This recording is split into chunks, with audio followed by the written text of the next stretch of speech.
And we are live. Steven, are you going to do your thing on your phone real quick? Of course.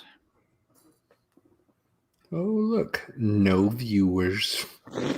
You did just push play. Oh, yeah. And we are live. Steven, are you going to do...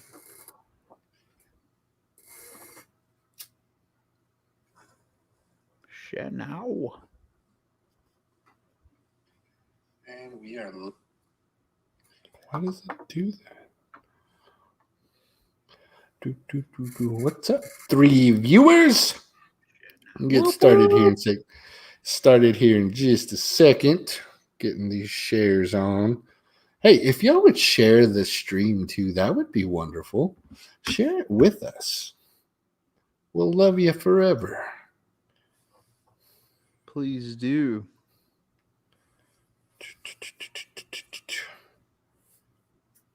Share.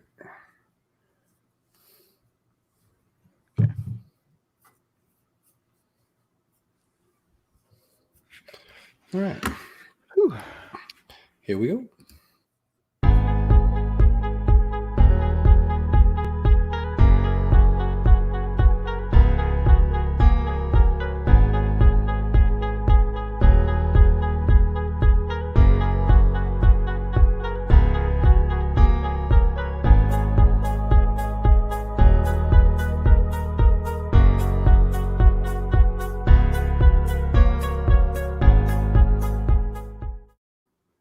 And welcome to the Screen Addicts podcast. I, as always, am one of your hosts, Chris Apple Villegas. I am Cinema Steve Sosa. I am Jeremy, the movie man. The movie man, the movie glue man. that holds this show together. Oh, maybe more of the loose nut. There you go. I like that. Much more applicable. That works.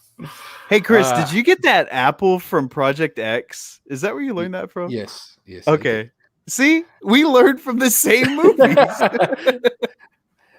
That was my first introduction into American Sign Language. So Right. What was it? Helen Hunt was blonde. yes. Good stuff. Yes. So, if you can tell what we're watching in the background, you'll be able to tell what our topic is about. So, I want to challenge you: listen to us, but look what's in the background. If you know what movies are playing, comment them. 2 of them will be pretty easy. Yeah, thanks a lot, Jeremy, No shit. for casting that net so wide. Yes. My bad. One of them may be a challenge. So take a look at. I think mine is going to be the most challenging. Oh, for sure, easy. So, first one to get my movie correct, Jeremy will send you a selfie. So here's the thing, my fanatics, my Screen Addicts fanatics. The reason for the congratulations is our movie man, is doing some growing up. He's got him a career, and we couldn't be more proud of him. We couldn't be more excited for him to start his new professional journey on what he's going to be doing. And that is another reason for tonight's topic is computer based movies. But it is also bittersweet. Oh, look. Of course, he would get it. The Zoe Productions. Already guessed War Games. Good job. Anyway. We are so excited for him to be able to step into his new role in his professional career. But like I said, it is bittersweet because this is probably the last show for a while that you will be able to see Jeremy, the movie man Marsh, on the show, as his schedule is not going to be able to let him record with us when we usually record. So this show is dedicated to you tonight, my friend. It's going to be one of our best. And let's get started. We'll hop right into it all. Jeremy, what you been watching, man? Lately, I haven't really been watching much. I've just been trying to get focused on what I'm about to embark on. So I'll just move it along to you because. Well, no, tell us a little bit about what you're going to be doing. If you're not going to tell us about what you watched, definitely tell us what your new venture is, my friend. Well, because it is definitely the inspiration for this episode as far as cyber tech, and not only is Jeremy on to working within the cyber realm, I'm also going to school for computer science, so it just kind of everything's starting to work out a little bit in that favor there. So, yeah, Jeremy, go ahead, man. Tell us what you're going to be doing. I thought I was done working in the IT field when I left Hastings 15 years ago, and something happened over the last couple months. I got an interview for an IT job that I actually knew I could do, and they liked me, and they offered me the job, and I, of course, said yes.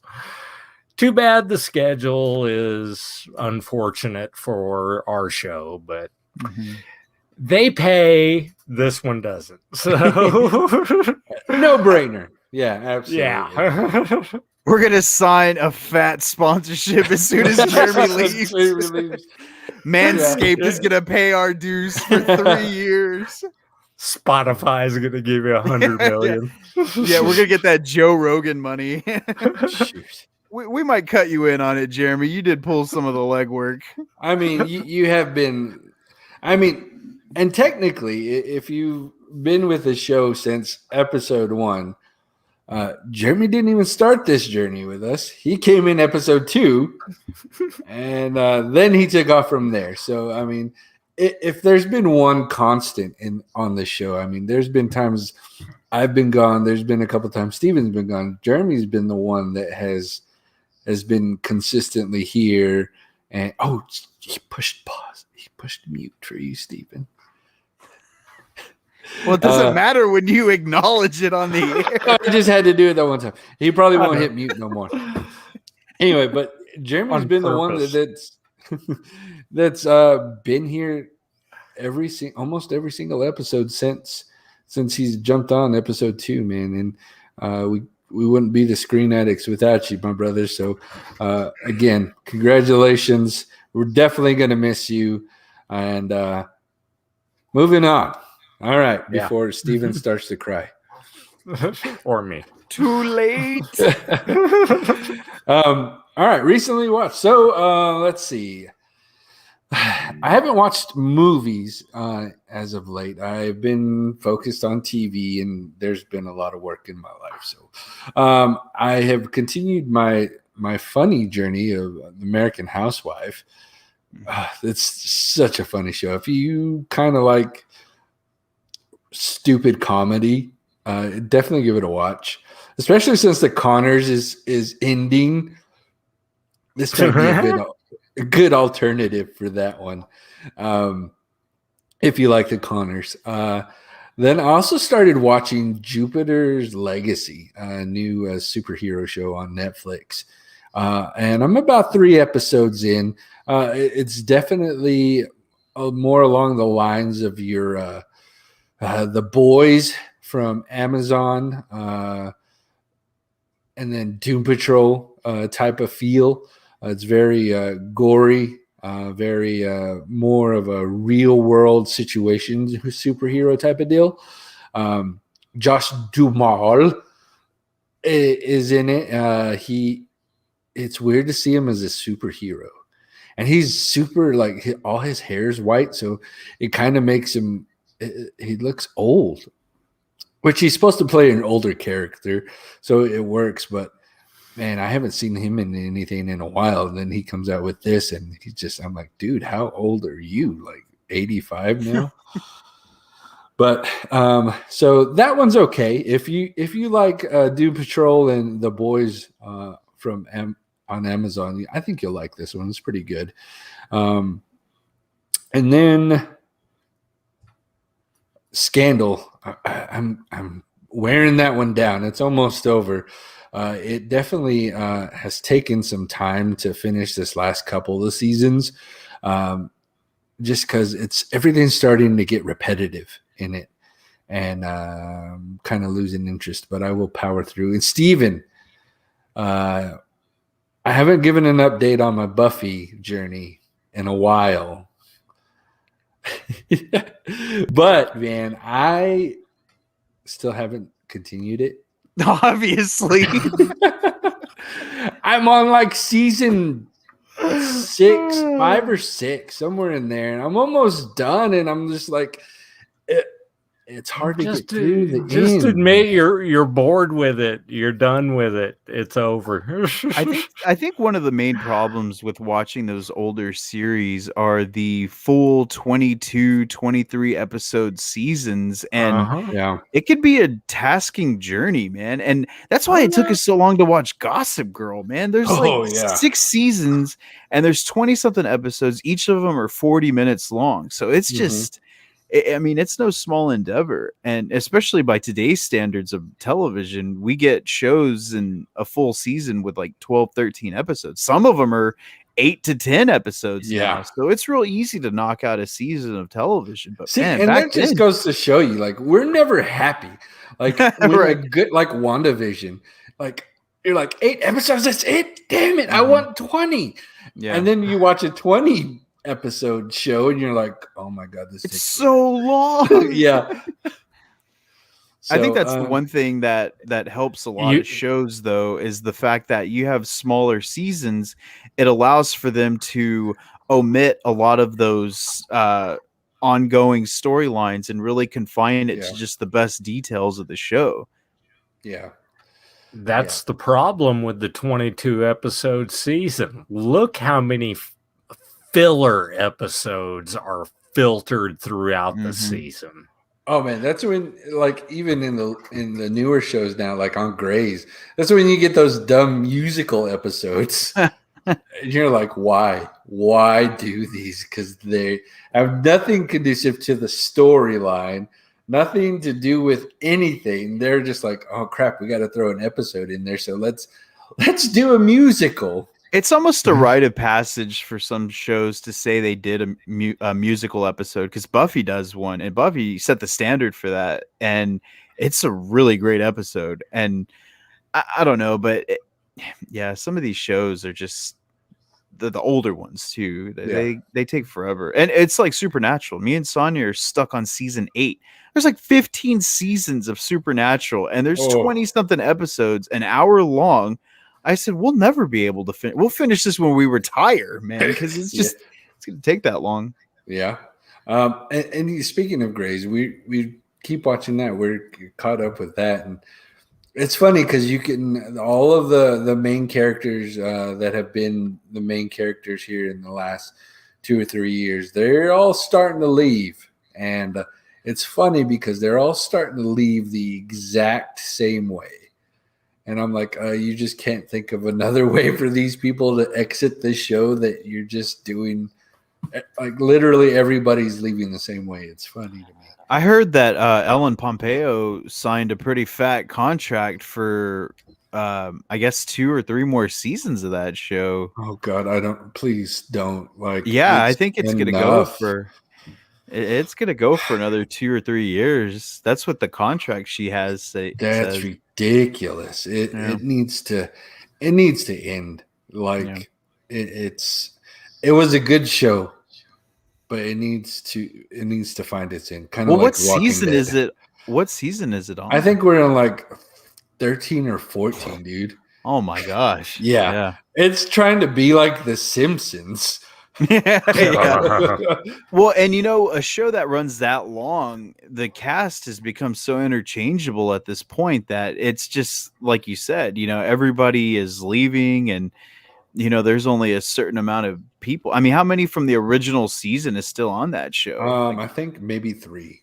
Yeah, that. that's pretty crazy, man. So, yeah, but that's about all we've been watching TV, and then end of the year stuff, man, for the kiddos and everything like that has got us busy. We got choir concerts and awards shows and all that stuff. Speaking of award shows, I had I'm going to go run through this really quick. I had to present scholarships tonight, and I've never been one to shy away from a mic or a stage, and I've been always well-spoken in front of a crowd. Tonight, I froze. I froze bad, and man, I was like, what is going on? Man, voice started cracking like a prepubescent boy, and I'm like, oh no, I just need to get out. So, it was rough. It was Jeremy, very, I very take it back. I'll work with your schedule, man. Hey, I've done that a couple times on here. I think Right. On that ending, man, the closing, sometimes it gets me. Yeah. But I mean, they say stick to the script, and sometimes you just deviate away from it. You can't help yourself. Yeah. Anyway, all right, Steven, what do you got, man? What have you been watching? Where's your list? Oh man. Let's see.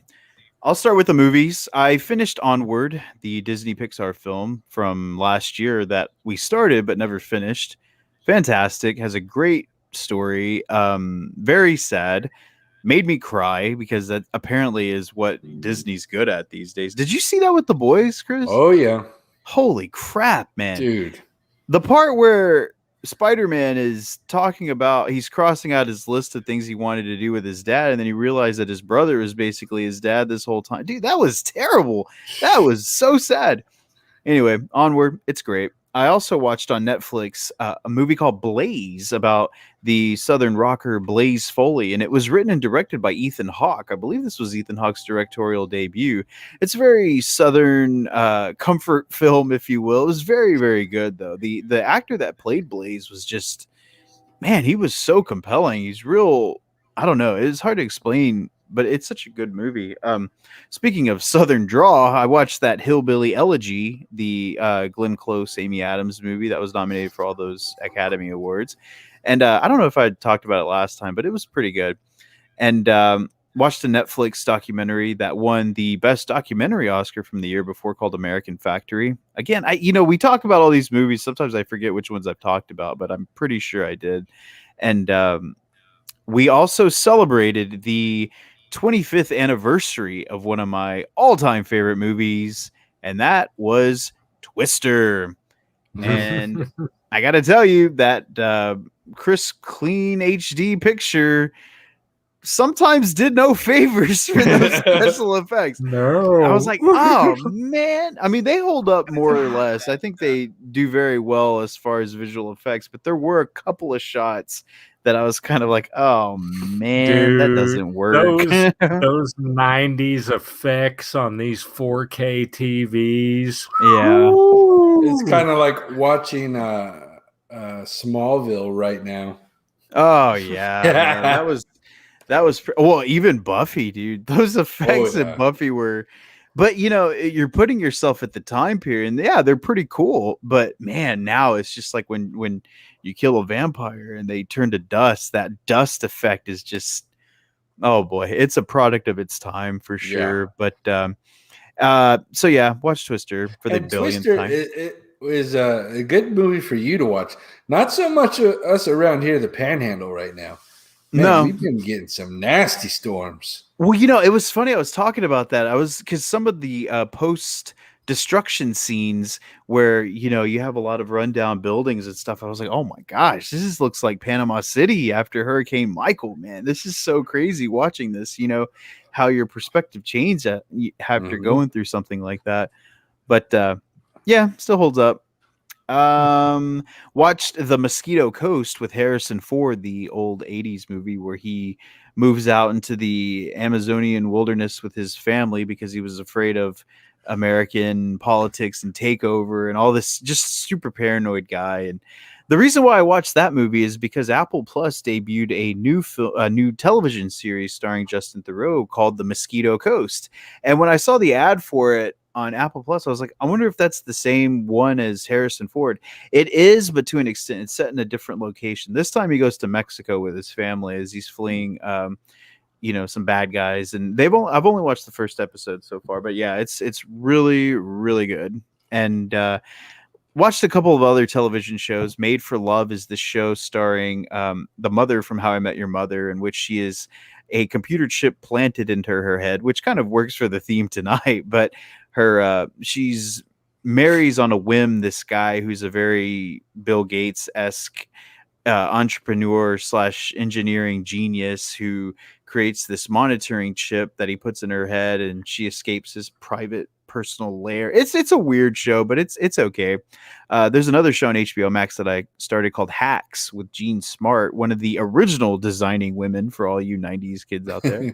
And she plays a comedian that has a Las Vegas residency who's kind of on her way out, and she hires a young writer to accompany her and help her write material and jokes, and just their banter together is really good.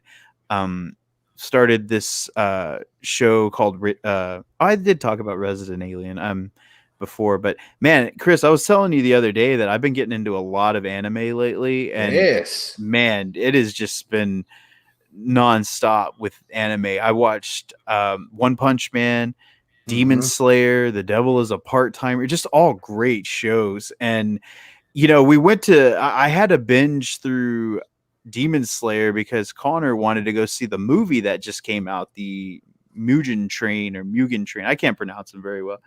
But so I was like, all right, well, let me get through it and we can watch it, because I don't want to go see a movie after all these events have taken place. I kind of want to know or have familiarity with the story. right. So I watched the series, and then, dude, when we went to the theater, for one, we're snobs. We like it subtitled. I don't want to hear dubbed. I watched old 80s, 90s martial arts movies dubbed, and I didn't have a choice. It just drove me nuts back then. And if I had the choice for subtitles, I would have chosen back then too. But so we went because it said subtitled. We go to the movie. One, it's dubbed, and two, it was so dark. So I said, "Can you turn the brightness up?" I went to the manager, and he said, "Oh, well, some of the bulbs are out in that theater." And I'm thinking, well, then why the hell are you showing stuff on the screen that you can't even see? So we had to go and get our money back for that. So that was kind of a bad experience, a bad follow-up to the theater, to our Godzilla versus Kong endeavor, which was successful, and this one was a little bit of a bummer. But yeah, and I'll finish it on this. The Dark Side of the Ring series has started on Vice, and Dark Side of the Ring is a docu-series that chronicles a story told about a wrestler or a particular event that happened in pro wrestling. And man, they pull no punches on that show. And I love that they have that series, because anything that's affiliated with WWE, like there's a biography series on A&E right now that's covered Stone Cold, Booker T, Roddy Piper, Shawn Michaels had one. Those are pretty good, but they don't really get into the nitty gritty stuff like the Dark Side of the Ring does, because they have no affiliation with WWE. So they don't give a damn if they offend McMahon or anybody else that runs WWE. So yeah, that one, Jeremy, they talk about that guy, that Nick Gage, the guy that wrestled David Arquette in that death match where the light bulb busted and stabbed him in the neck. Well, they had an episode that talked about Nick Gage, that wrestler, and just the whole death match stuff. And I don't know, man, those guys are crazy. But yeah, man, that's about it. Oh, wait. I remembered one. It was we watched the Warner premiere of Those Who Wish Me Dead, the Angelina Jolie movie from the creators of Yellowstone and Sicario. And how is that? It was okay. I thought it was fine. It wasn't anything that was like, oh my gosh, you have got to drop everything, subscribe to HBO Max, and watch this movie. It wasn't anything like that. To me, it felt like, oh, well, we have HBO Max. This movie just premiered. Do you want to watch it? And Sonya was like, I don't like Angelina Jolie. I'm like, yeah, it's from the creators of Yellowstone. She's like, oh, okay, we'll watch it. So, the pull, and but yeah, it was okay. It was weird seeing her in a movie because I can't remember the last time she was in a starring vehicle. Oh man, it's been a while. It seems like it, and I'm not going to say Wanted, but she'll be in the Eternals later this year. So. Yeah, that's true. The Eternal and Salt, and I thought, well, Salt came out over 10 years ago, man, and I felt like that was one of her last starring roles. And yeah, she's done a lot of voiceover stuff, and I don't know, but yeah, the Eternals is coming up. But yeah, it was fine. I won't ever watch it again, but I don't feel like I wasted my time watching it, this time. So it was okay. It's a good one time, yeah. Speaking of I got a question. Oh, go ahead. Steven, on your dubbed versus subtitled thing, I know you like the Raid movies. How do you prefer to watch those? I'm glad you asked that, Jeremy, because the thing about those movies, especially something like The Raid, I will watch it in subtitled because what happens is like whenever the action takes place, whenever there's a fight sequence, if you go back and watch it in sub, nobody's talking. They don't talk. They just allow you to enjoy the choreography and the fighting. If they talk, it's because they're on a break during the middle of the fight. But while they're fighting, engaging in the choreography and the action sequences, there's not a whole lot of talking. So the subtitles in that case don't really affect me. It's like watching anime. Anime is the same way. You'll be engaged in something so visual as far as an action scene goes that, the animators and the filmmakers aren't, they know that they want to appeal to an overseas market as well. So they're not going to dilute the action scenes with dialogue, because I think that's its one benefit. But yeah, that's a good question. And I was actually watching scenes from The Raid the other day just because that's like one of the best action movies in the last decade, man. I love that movie so much, and I think I'm gonna get Sonya to watch it. I think I'll get Connor to watch it because he as a fan of anime, I said, man, I got to show you some live action martial arts films that are, because anime has a certain level of violence that he likes, and so that's kind of a natural bridge is something like that, but yeah. If that answers your question. Yeah. And you're going to hate me for this. I already know, but dude, I can't do sub. I always have to do dub on my anime. And I know you anime purists, which shut up. You just barely got into it. So I watched the movies. I watched the old movies. I never dedicated any time to any of the series. I think the last anime series I watched was Cowboy Bebop, but that was like 16, 17 years ago. But Miyazaki movies, I love all those movies. I love Ghost in the Shell, Akira. I love those movies. Those are really good movies. But dedicating time to an anime series was always something a little bit different. And I feel like I'm missing out on so many things. Like you said, Chris, My Hero Academia, that looks good. Baki on Netflix looks badass. As that was recommended to me to one of our listeners, Matt Atkins, who get it. Neo. What is that? That's good. That's real good. Let's just get censored because Jeremy's a pervert. Lean your head to the left, Jeremy. Censor it, Jeremy. Yeah, there you go. And there's one, and I think you said Connors has watched it, Attack on Titan, and that's the one I'm on right now. Yeah, he's reading the books. One. Yeah, he's reading the books, and he watched the series. But yeah, and I think he's playing the game too. He bought some $60 game for Xbox that was Attack on Titan. So yeah, he's like all chips in on that series. But I don't know, maybe I should check that one out too. I know we're gonna watch Jujutsu Kaisen next because that seems to be one that it won all kinds of awards last year. Like it was Anime of the Year last year, and I saw it on HBO Max, and I'd heard people talk about it, so I was like, oh well, I'll add it to the list. I don't care. Absolutely. All right, Jeremy, you got headlines for us, my friend? Oh, let's see here. Yeah, he said, let me look some up real quick. No. Really, the only one I got that was of note, Dune's been moved, or it hasn't been moved, but they made it theater only instead of day and date with HBO Max. Back to the 45-day window, and movie theaters get exclusive rights to Dune. Good. But Drive my AMC stock up, baby. So that doesn't apply to something like the Suicide Squad or Space Jam, No. right? Okay. No, they're Good, because I was all ready to still push day play. and date. Okay.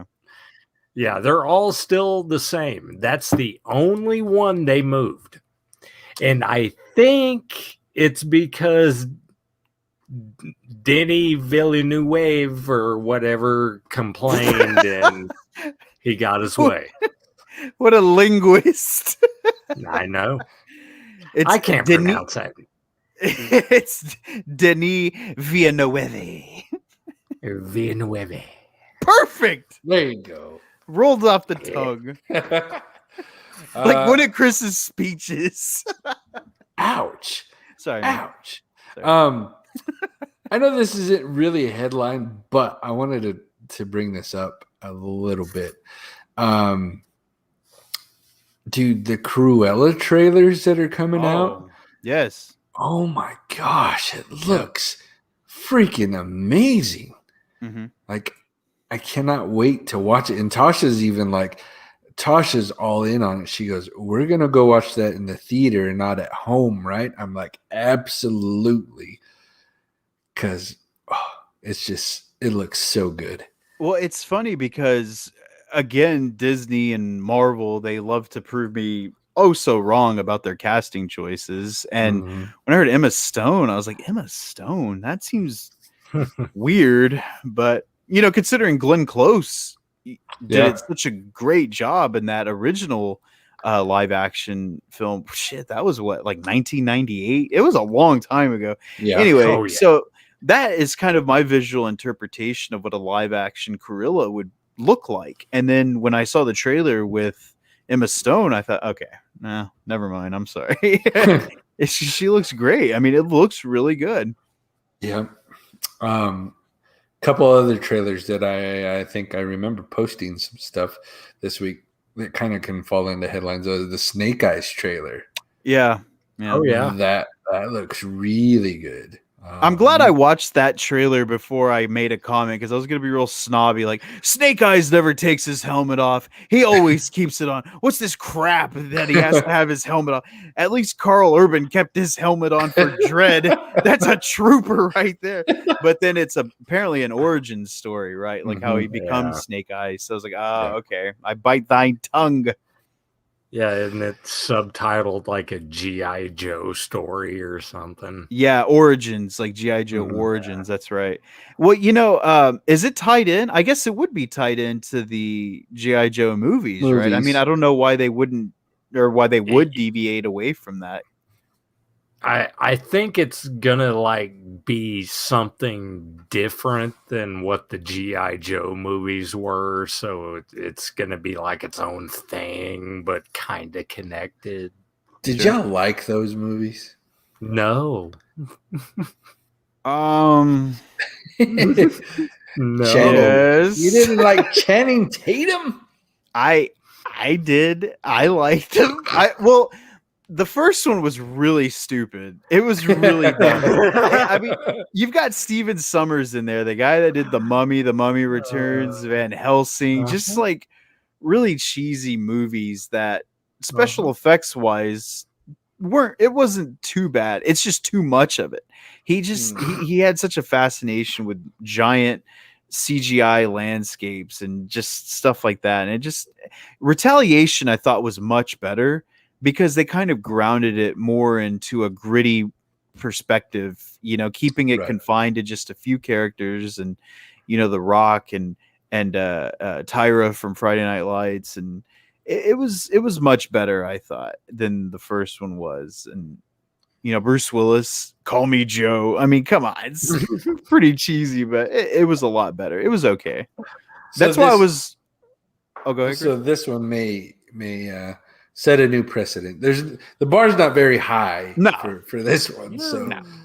Well, that's why I was wondering. I was like, are they going to want to like deviate away from those first two, because they weren't very critically or financially receptive as they wanted them to be. But yeah, hopefully this one will turn out a little bit better. But you know, when not Marvel, but Fox was teasing those X-Men movies, and they wanted to make origin movies of Magneto and well, they did their Wolverine one, but as bad as that ended up being, they were like, sorry, Magneto, we're not going to move forward with this. Yeah, that fizzled on arrival. Yeah. And I have a couple more headlines too. If you don't go have ahead, anything. man. Yeah, go ahead. The one big news that came out today was Amazon Studios are in talks of acquiring MGM Studios, Metro Goldwyn Mayer, which has been around for, oh my gosh, I want to say close to a century, if not more. And you know, the price tag for such a studio wasn't, I mean, it was pretty on the low cost of $9 billion. So I said billion. When I looked at the article, I thought it was like, I don't know, million for some stupid reason, but yeah, it said B, not M, and I was just blown back by that. I was like, holy cow. But then I remembered that by purchasing something like that, not only do you get the licensing for current existing properties, but you get everything in that entire legacy of films. You get the catalog. Right. So you can do whatever you want. Like Amazon Prime Video, for example, can distribute and release all of their movies on their platform, because that's what it's about right now. These streaming wars, it's a serious thing where, you know, you have studios that are trying to work in conjunction with a lot of these streaming services to showcase their films. And man, if they get something like that, because in the post we had earlier, you know, they have James Bond, they have the Rocky and now Creed series going on, and The Hobbit, which is weird. Like, I don't know how they got The Hobbit, but I thought Warner Brothers owned The Hobbit. I guess not, but just that whole catalog of all the classics too. And Silence of the Lambs, if they wanted to redo that, which they probably will, because I can't think of anything else. But yeah, that's a lot of stuff. Absolutely. And go ahead, Chris. Sorry. I was gonna do another headline, but you finish yours. Oh no, go ahead. Speaking of streaming wars type of deal, I think HBO Max is about to get hit again with a lot of new subscribers, possibly on the 27th when the Friends reunion show hits. I already have a bunch of friends being like, "Hey, can I borrow your HBO Max?" I'm like, "No." Yeah. Good Lord. Well, you know, your I own was HBO Max. listen to you, Jeremy. But you know, the Friends reunion thing, I'm trying not to get too excited about it, because it's essentially going to be like the Fresh Prince reunion, where I think they're just going to sit around and kind of reminisce and talk about the series. HBO Max has come out with a press release saying, "Hey, these are the actors are going to come in and as themselves. They're not going to be their characters." Right.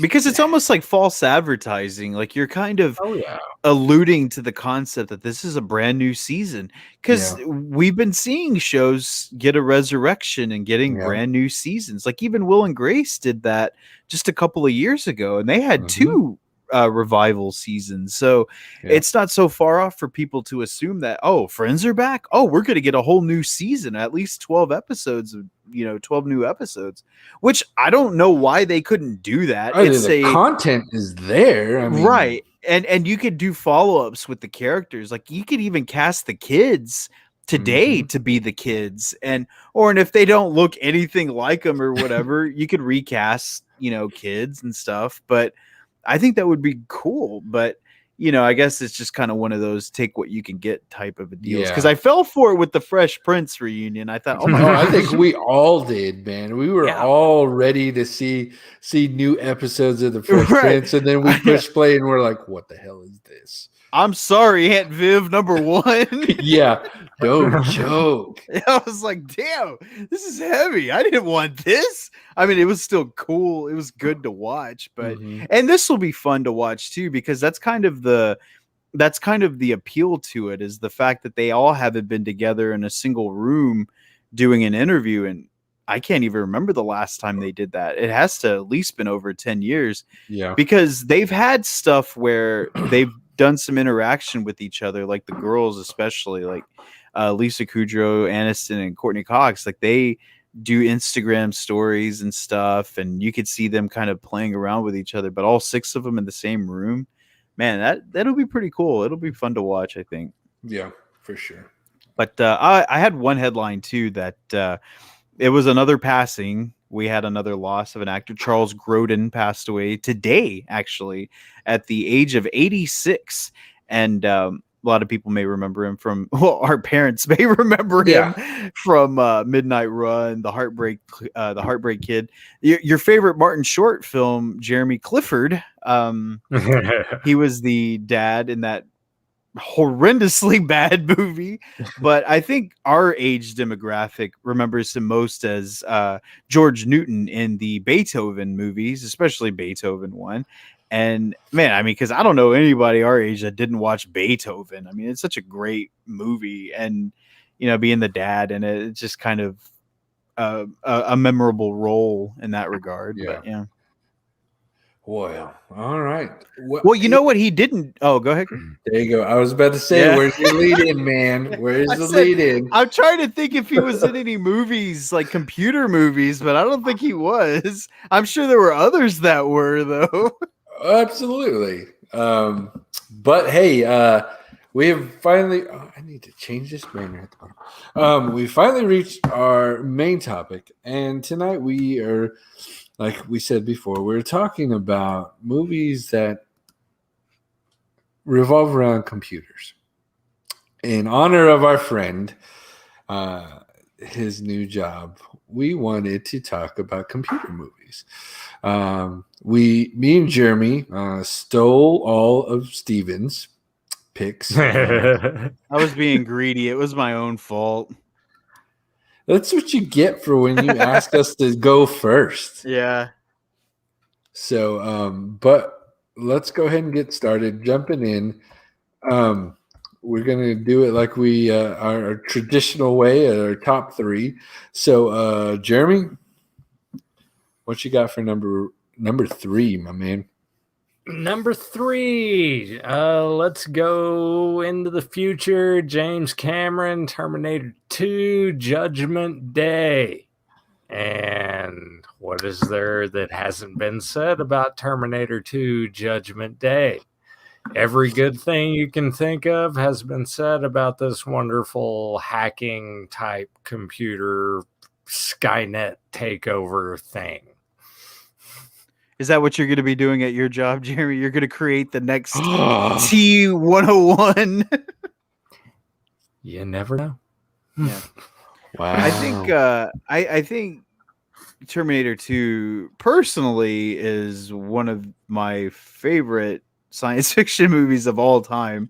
Such a great movie. So much better than the first one. And I know there's people who are going to be like, oh, the first one's better. That's great. It's not. No. I loved part 2. I don't Part think 2 it's close. I don't think so No. either. Part 2 brings this, I don't know, just more cinematic landscape quality towards it. I hate using the term epic grandeur, but it really does have that kind of level of spectacle towards it too. And he purposely pretty much invented the special effects for the T-1000. oh, the CGI. Yeah. I mean, he Yeah. revolutionized special effects with that one character. And those effects still hold up, man.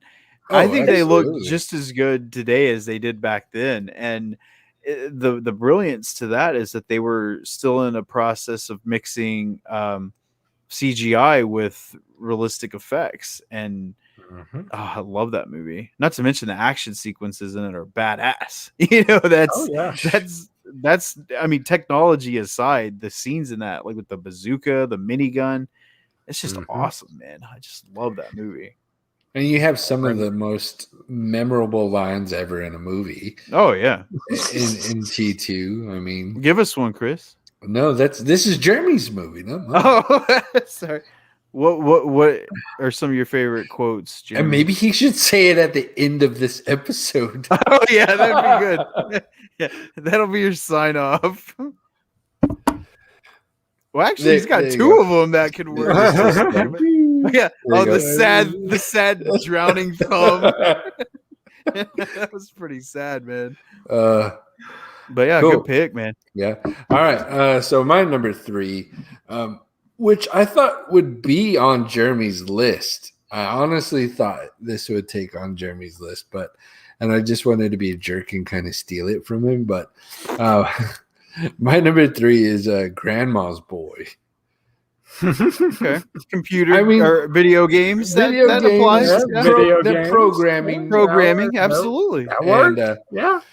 man, it's just a fun movie to watch, especially. Yeah, it is. See, It's hilarious. It's a great movie. You should have put that one on, Jeremy. The censors would have been all over us. yes, he would have just had to like right here, like this. This is all you would be able to see of the movie. Oh man, it's just so funny. Like, and it's the stupid funny that you just like you don't want to laugh, but you laugh, and then you keep watching. And by the end of the movie, you're like, "This is funny, but why the hell did I watch this movie? Let's watch it again." Yeah, I was like, why did I watch it 100 times? It's the best Happy Madison movie that production company has ever made. Well, I don't want to get in an argument with you here, Jeremy, but I'm. You know what? We'll just I'll agree to disagree for Jeremy. Hey man, What's it's better? It's 50 First Dates is better than that. Oh, please. The Animal. ooh, the animal. I was just kidding. That movie's Oh. pure trash. I love the animal. Oh, Chris. I'm sorry. Deuce Bigelow, male gigolo. There you go. But no, I think that Grandma's Boy actually is a good pick because it kind of lends its way to other video game movies that would be applicable for this topic. You know, like the Last Starfighter, for example. Jeremy, I know you've picked that movie before, as far as like Mhm. when we were specifically targeting video game movies. Video But games. that's one that definitely holds rank as far as those type of movies go. But yeah, that's a good movie. It's funny. Yeah. Yep. So that's my number 3, Grandma's Boy. It's almost for most of us, it's almost a guilty pleasure type of deal. So, Steven, what do you got for number 3? Oh, number 3. I'm going to go with 1990s Paul Verhoeven directed classic Total Recall, in which Arnold decides to volunteer, or no, he doesn't volunteer. He gets into the program Recall because he wants to live out a fantasy life. So it's a virtual simulation of a life. And as it turns out, he chose to be a spy on the run from bad guys. And then something malfunctions within the equipment, and he's actually on the run from bad guys. Was it real? Was it recall? We don't know. But I do know that it was awesome, and he's pulling out like buckets of blood, round tracking metallic boogers out of his nose, and just all kinds of crazy stuff. We got Quado, who's growing out of a dude's stomach. I mean, it's just a crazy movie, and damn it, I loved it. But I did like that whole concept of VR as well, because back in the 90s, for all the kids out there listening, that virtual reality was something that people were really interested in, and they didn't understand it. That's why movies like The Lawnmower Man was a horror movie, because the assumption was made that you could take over the world while being immersed into a virtual reality simulation. Yeah. And Yeah. that seems to be the case here with Total Recall, but that's my number 3. Got his ass to Mars. Yeah, get your ass to Mars. Now, who would have ever thought that we have a topic about computer movies and 2 of the first 3 movies have Arnold in it? I mean, that is weird. Yeah, you wouldn't think that he's the first guy you strikes the concept of command line processing or anything, but that is true. And I did have to specify the 1990 Total Recall because that remake with Colin Farrell was just booty, man. It was bad. It was really bad. I don't understand how Lynn Wiseman was on a roll and and then he derailed himself big time. But yeah. Yep. All right. Good pick for number 3. All right. Going on to number 2. My number 2 is the movie that's playing in the background. War Games. And I know there's the theme-ish for my picks, I guess. Video games mixed in with computers, but this one goes the other way and actually almost starts real wars. But War Games, 1983, I believe. Mm-hmm. Matthew Broderick, Dabney Coleman, Ali Sheedy. I always forget Ali Sheedy's in this movie. Yeah, she's his girlfriend, right? Yeah, and she's the main girl in the movie. But when I think of War Games, one of the first things I don't think Ali Sheedy, right? But man, it's a fun watch.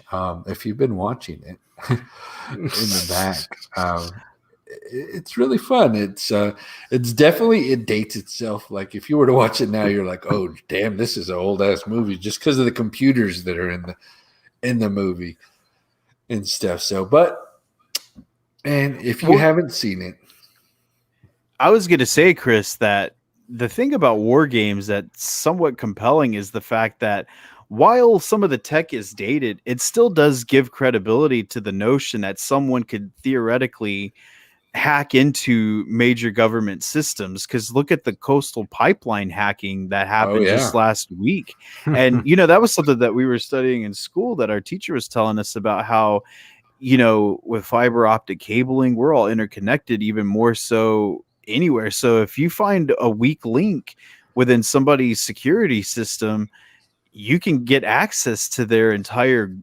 information structure, and that's essentially what happened. So and much like War Games, what's funny about War Games though, that he's playing a video game, right?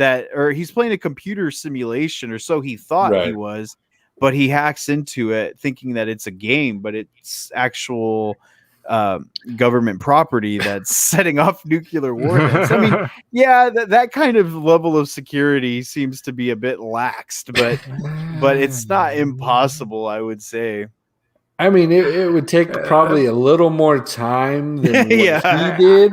I would think even back then, dialing into the Department of Defense kind of impossible. Yeah. That's true. But that's still a great movie, though. Oh, man. It's definitely a classic. If you've seen it, you're going to remember it for sure, especially with Matthew Broderick. I mean, Matthew Broderick was really good in that movie. Mm-hmm. And his hair is amazing. And look, see what he's doing right now? There's been some movies like MacGyver shit going on.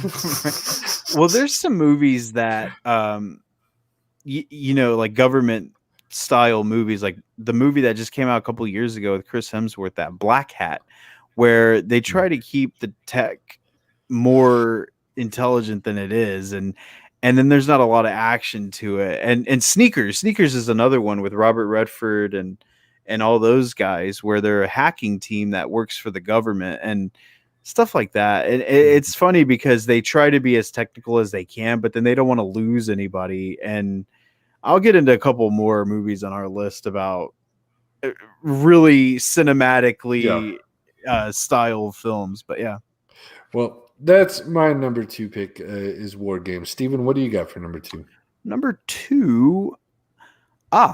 Number 2 is the 2010 film that was directed by David Fincher and written by I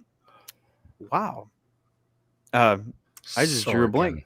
Thank you. See? Thank you, Jeremy. I would have not known that. So this Jeremy, is the shit that's gonna be. Oh my God. I will work with your schedule. Right. By Aaron Sorkin, and that was The Social Network, the film that was based off of the book The Accidental Businessman, I believe, or something like that. And the Accidental Billionaire. Billionaire, yeah. Thank you again, Jeremy. I don't read, I watch the movies. But yeah, they adapted that book for the film, and man, that film is so good. The tech is great. You know, learning what I've learned in school and thinking about some of these movies that I'm like, man, they got it way off. But some cases it's hard to, you know, be entertaining at the same time. And Social Network managed to be entertaining while talking about hacking into a social media application. And it's just so great. And just the business savvy surrounding it was great. And the performances were great. And it's a very tech-based film, of course, because considering the topic, but it also gets into that weird area of litigation, which Sorkin just loves. He loves a good courtroom drama. So we kind of get dabbled into a bit of that, but all of the coding, science jargon, if you will, is just, it's just such a great movie. And probably one of my more recent on the list. I wanted to put Ready Player One, but in that case, the book was actually better than the movie was.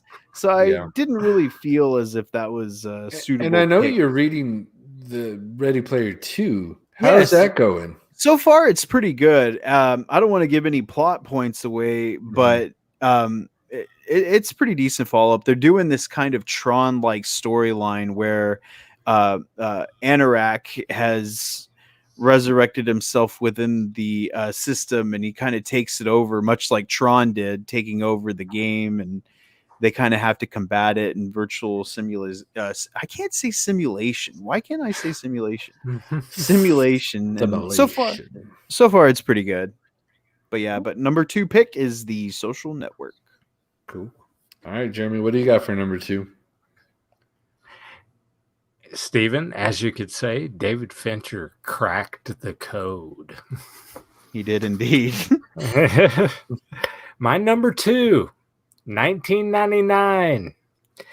David Cronenberg, his weird ass anti-Matrix indie movie Existence.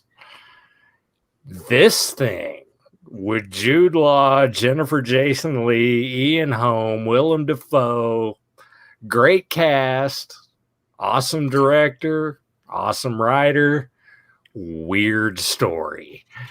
All about virtual reality and this thing that plugs into your back, into your spine, and it's just weird. Very Cronenberg. Very Cronenberg. I've got 2 words for you. Bone gun. That's Bone gun. That was like my major takeaway. Bone gun. He just makes a gun out of chicken bones. I was like, how did he do that? It doesn't matter. It looks cool. And I love that movie. And it's funny because it did come out, you're right, the same year as The Matrix, but it was a complete alternative to The Matrix, whereas that one's a big budget Warner Brothers movie, whereas Existence, and that was another thing too when it came out, where like exist, like I couldn't say it for the first year it was out. This? And then when you're watching the movie, they're like Existence. They're like, oh, Existence. Okay, but yeah, it's such a great movie. Oh yeah, I love it. I haven't seen that movie in a really long time. I should rewatch that. It's an awesome movie. All right, so before we hit number 1s for everybody, any honorable mentions? I have a ton. I have 3. Okay, yeah, you go first. Her. Oh, oh man, I didn't even think of that one. That's a great one. Oh man, so good. That's a depressing ass movie too, It man. really is. Man, what's with Joaquin Phoenix? He bums me out, man. But I watch all of his shit, so it's kind of my own fault. Hidden Figures. Yes, very good. Which is really, really good. Mhm. And my last honorable mention is Weird Science. Ah, that's a good one. Yeah, I had that one too. I mean, you build a supermodel with a computer. Like Yeah. that's showing you what you can do with a computer. In the 80s. In the 80s, yeah. Man, those guys are on some future tech that we still haven't been able to tap into. It's because we can't fit the bras on the head right. right. And we don't have Anthony Michael Hall. So Oh, yeah. I mean, Yes. any 80s movie, to pull anything off, you have to have him have in there. Anthony Michael Hall. Yeah. Yeah. And even the television series wasn't that bad. I thought it was pretty good too. Maybe it's just because we were pre-adolescents watching it, and Vanessa Angel from Kingpin was real hubba hubba. So, but yeah, that's a funny movie, man. And Bill Paxton, dude. Yeah. Anytime he's in anything, I just even watching Twister this last week, I'm like, God, I miss Bill Paxton. That guy was just a tour de force in everything he was in, and Weird Science was just him at his just. Oh, and Bill Paxton even is a pile of shit. I mean, it was great. Yeah, I mean, man, talk about range. But yeah, that's such a funny movie, man. Oh, I love that movie. We got a comment on YouTube. Robert Downey Jr.'s first comic book movie. It was loosely based on a comic. I guess that was a computer. I guess it was supposed to say. Oh, and Weird Science. No, he was talking about Robert Downey. Well, he's Jr.'s. in Weird Science. Oh, I think that's what he's implying. Yeah. Okay. Yeah. Because he's one of the dorky friends. Oh, he is. Yeah. That's right. And man, I mean that just it's a great movie. And what's funny about that is like John Hughes, a guy that's not really known for big special effects, and I guess he was watching stuff like Back to the Future coming out and thinking, I want to make a big budget or a semi big budget science fiction special effects driven movie. Because I mean, there's not really, aside from the house being demolished and then some of the tech, there's not a lot of big science fiction scenes in it. Mostly it's just character interaction and stuff. But to me, the biggest kind of special effects in that movie is like the lightning going everywhere. And, right. I'm like, it was cool back then. Yeah. So I think it definitely. Most of the budget went to Bill Paxton's shit suit, probably. So. Right. Pretty much. What about you, Jeremy? Do you have any honorable mentions? Swordfish is one. Okay, I think that we have to talk about Swordfish for just 1 second. Why?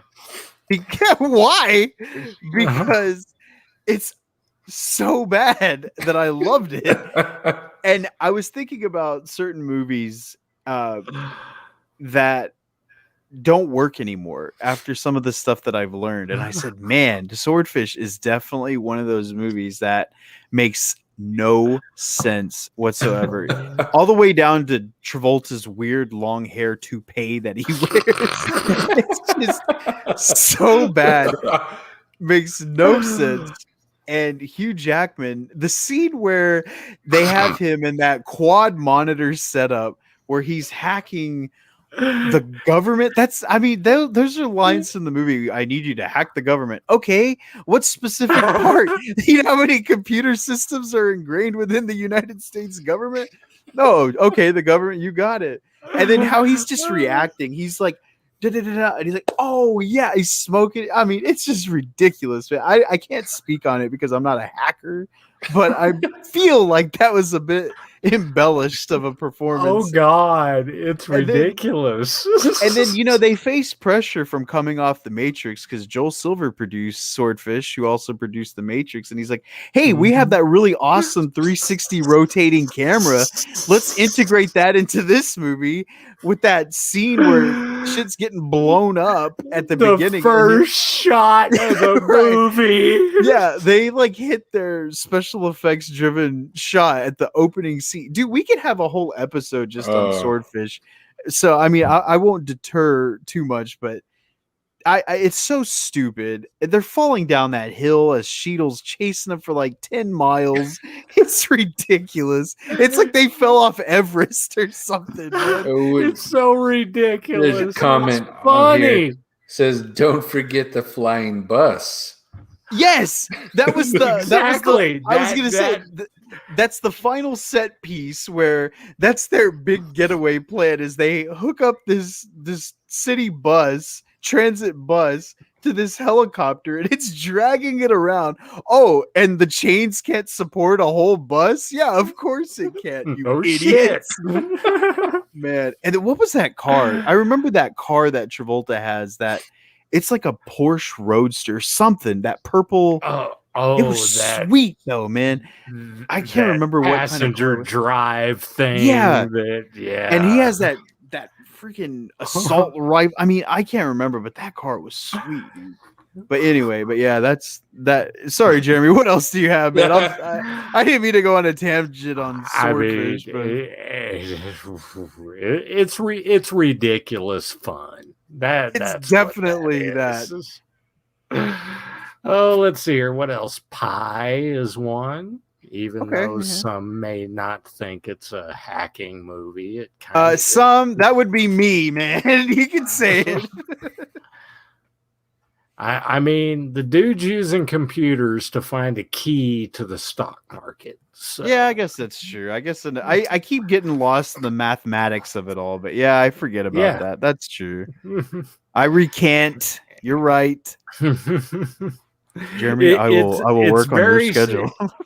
It's very subtle, but it's there. Yeah. I really can't think of anything else off the top of my head anyway. All right, Steven, rattle them off. Let's do it, Go. buddy. We have the two Steve Jobs movies, Steve Jobs and Jobs. The Circle with Tom Hanks and Hermione Granger, which I heard was a massive turd. Never saw it. Oh, it was Glad I bad. didn't. And you know, that movie kind of reminded me of a big computer movie with Ryan Felipe, Antitrust. Do you remember when that came out? I liked Antitrust. I thought it was fine too until Rachel I Lee watched Cook, right? Right. And Mhm. who was his girlfriend from Mallrats? Claire Forlani played his girlfriend. Claire Forlani. And Tim Robbins plays this Bill Gates esque.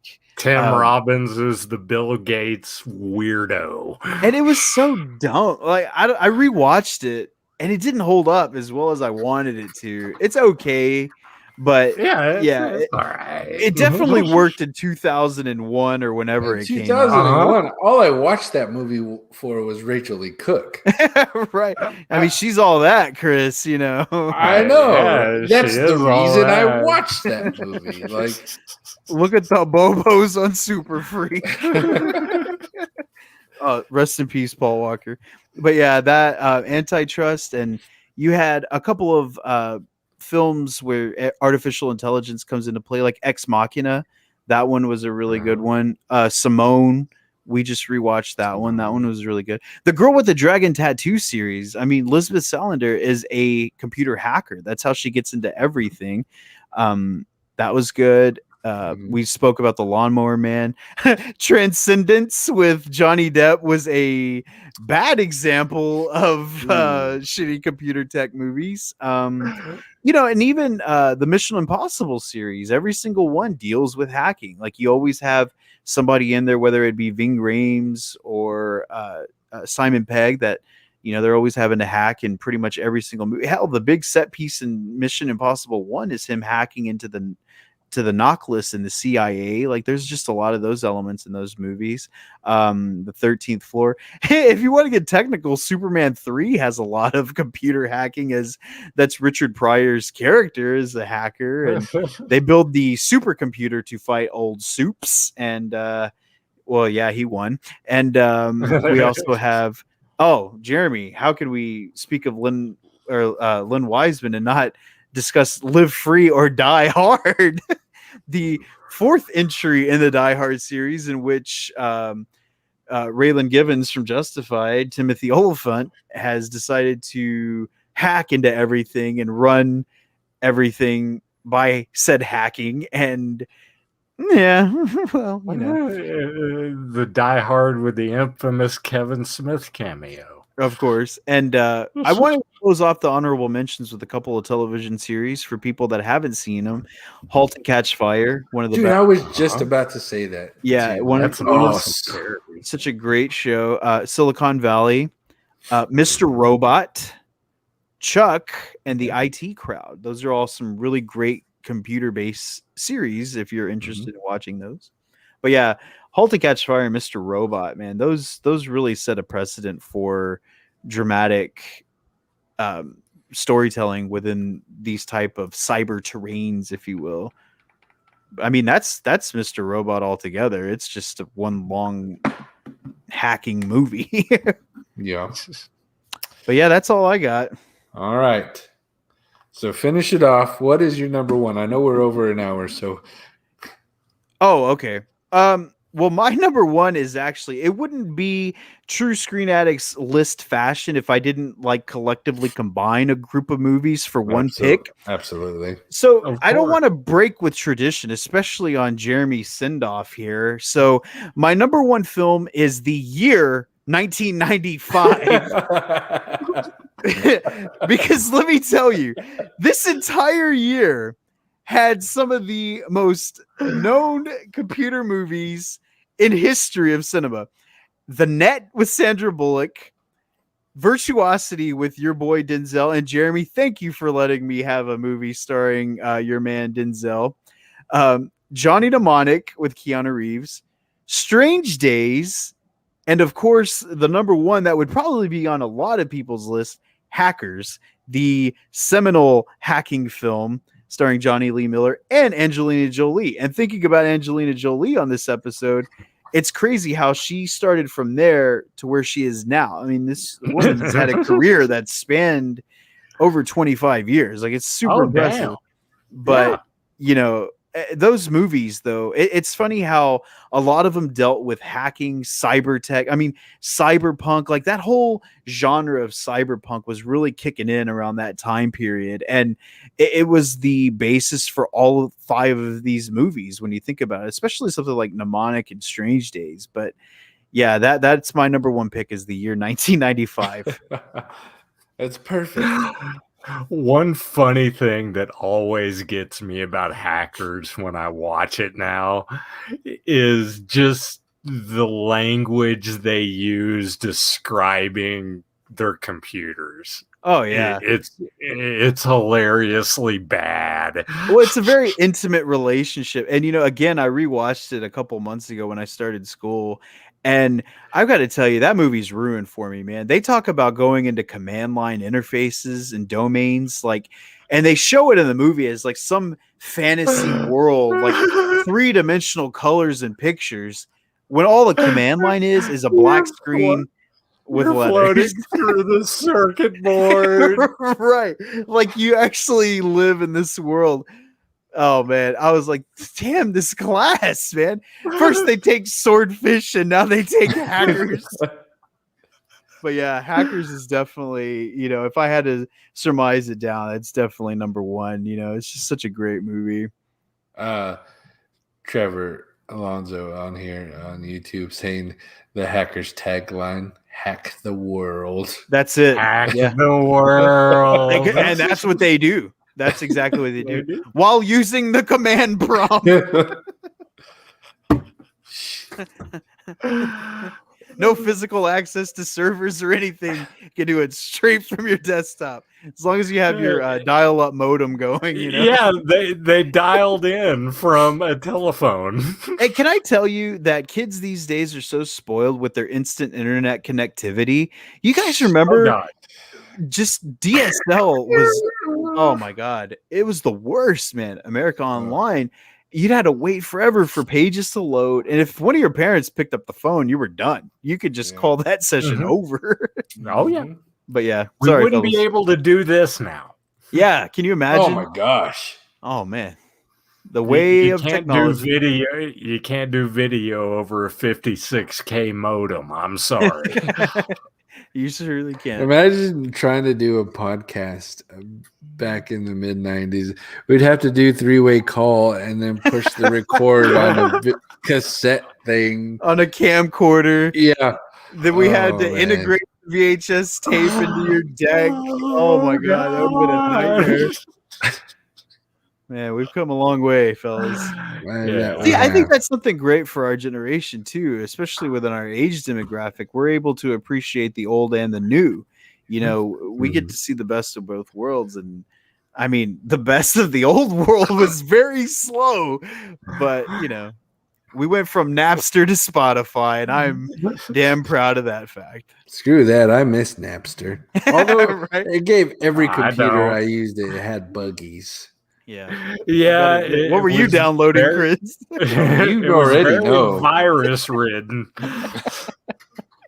Even LimeWire wasn't safe, LimeWire. man. Baby. It killed so many computers. Yeah. All right, Jeremy, what's number one, man? Number one, in honor of my return to the office, I'm going with Office Space. I hope it's more exciting than that. I hope so too. I'm sure it will be. But as far as that movie goes, it's 3 dudes working at an IT company. They're all programmers. One really hates his job, and the other Don't two be that kind of guy. hate their job. We're gonna see Jeremy beating the shit out of a printer on his lunch break. Well, it was a good run. Oh my god! Hey, After the Jerry, first no. week. Yeah. Hey, but Jerry, damn, it feels good to be a gangster. Damn, it feels good to be a gangster. Man, I love that movie. That movie's so Oh, funny God. though. It's just so great, and the cubicle farm mentality that it's just. I mean, it just so appropriately, you know, Yeah, showcases that. My epic return to a cubicle. I've been in a cube for the last 3 years now. Yeah. You haven't missed much. I know there isn't much to miss from a cubicle. I remember them all too well. Ugh. Well, you know, now that everything's so network based, that I think you're going to be a lot busier than you were 15 years ago. That's for sure. I'm sure I will be. Yeah. Yep. All right, Chris, All right. log us off after your And number one. Number one is the movie these two boys are watching. The Matrix. I mean, there is no way that we could talk about computer movies without talking about this movie. This movie brought so many new things to our lives, with special effects, and I mean, it was, you know, for the biggest part, I would say it introduced a lot of people to Keanu Reeves. I And would, the- well, yeah, a new audience. I mean, 'cause Yeah. he'd been around for almost. Well, he'd 10 been years. around for a while, but Yeah. like it opened a lot of people's eyes to him, I believe. Not us necessarily, because we love Keanu, Feeling but Well, I think what you're saying, like, I agree, because this guy has revitalized himself every decade. It seems he hits Mhm. something, and he does, you know, show himself to a new audience, like with John Wick today. Like a whole new audience is discovering who Keanu Reeves is, and just the way that he's reinvented himself within these movies. And I think that with The Matrix, that was a definite major reinvention, because yeah, Johnny Mnemonic had come out 4 years prior, so people were like, "Why are you making another like cyberpunk themed movie?" But man, when you watch it, it's totally different. It's just such a total different film, and I think that something like The Matrix was, and to think that Will Smith was originally the one that the Wachowskis wanted to be Neo. I mean, can you imagine that? I just can't possibly fathom. Like, yeah, there he is. I mean, there's no way that I could see Will Smith doing something like that. And I think that whole movie, just everything was so groundbreaking. The Bullet cinematography, Time? Bullet I Time mean, was introduced into that. Yeah, the first time we got to see Bullet Time, and like, I don't know how many people like wanted like us movie special effects. People were like, okay, how do we do that too? I know, like in our K-Rock thing, like For y'all our tried to senior video, you tried to recreate it, and I was like, yeah. Okay, Have the did $1 all right. million budgets that they did. But I think that, yeah, just the ground. I remember that trailer, seeing that first teaser during the Super Bowl that year, and thinking, "What is that? That looks so awesome!" And then we went and saw it, and we were just blown away. I was like, "This movie's amazing!" And of course, there was a lot of controversy surrounding the Columbine shootings, because I mean, the boys that committed those acts, directly referenced The Matrix. And man, I remember Keanu Reeves was just so heartbroken by that. He's like, it was never my intention to inspire, such chaos and stuff like that. But man, I just love The Matrix. I think, and the sequels, not so much. And then the unfortunate thing happened, which is over my shoulder. Right. That scene right there. I don't know, man. Was that good. highway scene. Yeah, that's really good. That's the best part of both sequels. Right. But outside of that, it's pretty tough. Yeah. But yeah, it's just such a great, groundbreaking film. And I think that pretty much would be everyone's number one if Chris didn't steal it from everyone first. But there's a reason. I mean, it's basically computer simulation, much like Skynet and Terminator. It's a computer simulation that takes over the world and encases us in a false sense of security. I mean, and when you take a high-tech movie and then mix it in with some really badass martial arts, I mean, you're gonna get the attention of every male in the world. Yeah, pretty much. It's such a great movie. And then you add Trinity. Yeah, it's over. Well, yeah, I mean, they introduced us to Carrie-Anne Moss, and Hugo Weaving was only in Priscilla, Queen of the Desert prior to this movie. So without The Matrix, Hugo Weaving doesn't go on to participate in major franchises. Like, he's in Marvel, he's in DC, he's in just all over the Lord of the Rings. He's everywhere after this, So, but that wraps us up. I mean, what better way to wrap it up than with The Matrix, obviously. Steven, I know you're sad about this closing coming, bro. Like, hold it together for me for 5 minutes. Hurry. Okay. All right, guys. Thanks for joining us. Thanks for always coming back when we are live and putting out episodes. We really, really appreciate it. If you are already here, which if you're listening to us, you are, go ahead and hit the subscribe button for us on whatever platform you're listening to us on, whether it's Spotify, iHeart, all the things, everything you can listen to a podcast on, we're there. Stitcher, Google Play, Apple Podcast, all of it. Hit subscribe, then go ahead and leave us a 5-star review if you please. It just helps us get seen a little bit more in the searches there. Also, if you are on any of the social medias, follow us. Follow us on Instagram and Facebook. All you got to do is search the Screen Addicts Podcast to be able to find us there. And then if you are on Facebook, go ahead and find our group page. It's called the Screen Addicts Fanatics. That is where we're most active, posting trailers and memes and funny shit. and news all the time is that group page, the Screen Addicts Fanatics. And then if you're on the Twitter machine, go ahead and follow us there. We are Screen_Addicts, and addicts there is spelled ADDICS.